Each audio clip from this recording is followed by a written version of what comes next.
আমরা হলাম কি জানেন, আমরা হলাম মধ্যবিত্ত কামলা। কে কোন কথাটা মধ্যবিত্ত কামলা? দেখো ভাই, জীবনের সব থেকে মূল্যবান সম্পদ হবার লাগছে সময়। আর এই সময়ও সামান্য কিছু পয়সার বিনিময়ে যাই বিক্রি করে ও কামলা হতায়। মানে সিম্পল ভাষায়, পয়সার বিনিময়ে যে কোনো কাজ করাটাই কামলা দেওয়া। সে তোমরা চাকরি করো আর কুচবি করো, যদি খালি পয়সার বিনিময়ে করবি লেখছেন, যে কাজটা তোমরা করবি লেখছেন সেটির সাথে যদি তোমার ভালো লাগার সংযুক্ত না থাকে, ফেরও কাজটা কামলা দেওয়া। আর আমরা মধ্যবিত্ত হর কামাইতে জাস্ট খালি এই জন্যই করি যে বিনিময়ে পয়সা পাওয়া যায়। তো আমরা তো মধ্যবিত্ত কামলায় না, তো আমরা মধ্যবিত্ত কামলা। আর কামলা কোনোদিন মালিক হবার পায়? ও সালা রেহে জায়গা গরিব কা গরিব। কামলা দেওয়াটা বাদ দাও। এবার কামলা দেওয়া বাদ দেওয়া বলতে এটা কীভাবে বুঝবেন? যে দেখো, যে কাজটা করতে তোমার ভালো লাগে, যে কাজটা করলে বিনিময়ে তোমরা আনন্দ পান, খুশি পান, ওই কাজটা যত সম্ভব তাড়াতাড়ি বেশি করার চেষ্টা করো।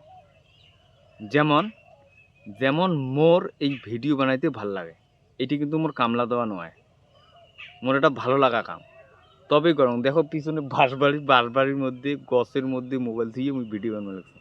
কিউ? কেননা এইটি আমাকে ভালো লাগে। ব্যাপারটা বুঝছেন? এবারে মনে করো আমরা চ্যাংড়া মানছি, তো কিছু কিছু চ্যাংড়া ব্যাংড়া আছে যার কিনে ক্রিকেট খেলাটা ভালো লাগে।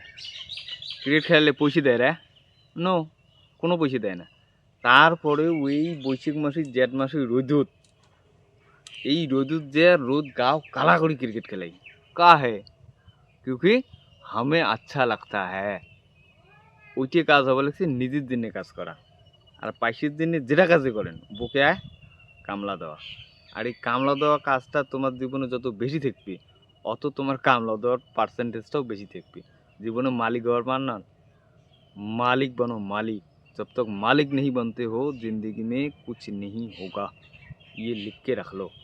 আর একটা কথা যেটা আমার কবার খুব ইচ্ছে, সেটা হল এই আমার আশেপাশের মোরে ভাই ভগ্গর আমার বন্ধু বান্ধব সার্কেলে যে চেঁড়া বেড়াগুলি এলির কুল্লেরে ইউটিউবার হওয়ার খুব নেশা। মানে ইউটিউবের মধ্যে ভিডিও বানিয়ে পয়সা কামাই করার খুব নেশা, খুব ইচ্ছে, কিন্তু শালা আর করে না। কারণটা কি জানেন?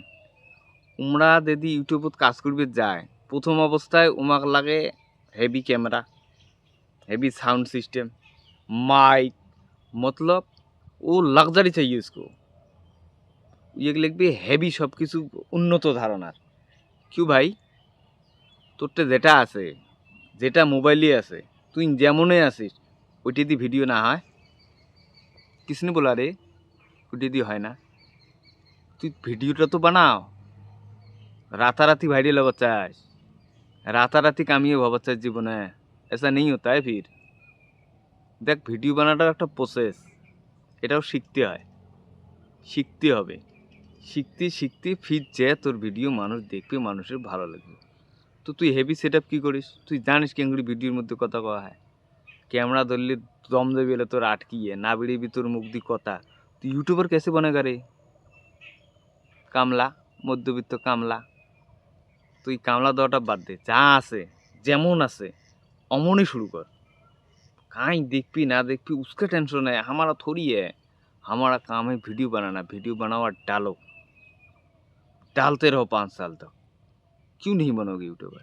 बन जाओगे यार। শিখতে শিখতে তো হবে না। প্রথম অবস্থায় লাগে তো 1 লাখ টাকার সেট আপ দিয়ে একটা ক্যামেরা আনি দাও, একটা মাইক আনি দাও, একটা घर भाड़ा करी दाओ, दिए तुई ওটি वीडियो बनाओ, तोर वीडियो कहीं देखे ना। फिर वो 1 लाख जो घाटा हो गया उसका क्या करेगा फिर तू? মধ্যবিত্ত কামলা এমনি কম, যেটা আছে যেভাবে আছে সেইভাবেই কাম করো, জীবনের সফলতা আসবেই। আর যদি হেভি সেট আপ লাগে ফির তো গেয়া মোর। আচ্ছা, মুইও তো মানুষ নাকি? এটা কি? এটা বাঁশ, এটাও বাঁশ। ধরছুং যেটা ওটাও বাঁশ। পিছনে যেখানে দেখেন এটাও বাঁশ বাড়ি। বাঁশের উপরে মোবাইল দিছ, রুচি আছে ভাই, ভালো লাগা কাজ, ভিডিও বানাইলাম, কেউ জায়গা তোমরা দেখতে লেখছেন, কি হবে? মোর কি মান সম্মান কমে গেল? নো, ভালো লাগা কাজ ভাই, রুচি আছে তবেই করি। আর তোমরাও देख पे लिखছেন পাগলামি देख पे लिखছেন হয়তো বা আমার देख पे इसका क्या बोलता है এই বলতে কি যেমন আছে এমনই শুরু করো কাম করতে থাকো কন্টিনিউ করো জীবনের সফলতা আসবেই শুধু কামলা দেওয়াটা বাদ দাও কামলা দিলে মালিক হওয়ার পার নন আর মোর চ্যানেলটা সাবস্ক্রাইব করে দেন নাইলে মোরও কামলা দেওয়া আরে ভাই দেখলো ঠিক আছে ধন্যবাদ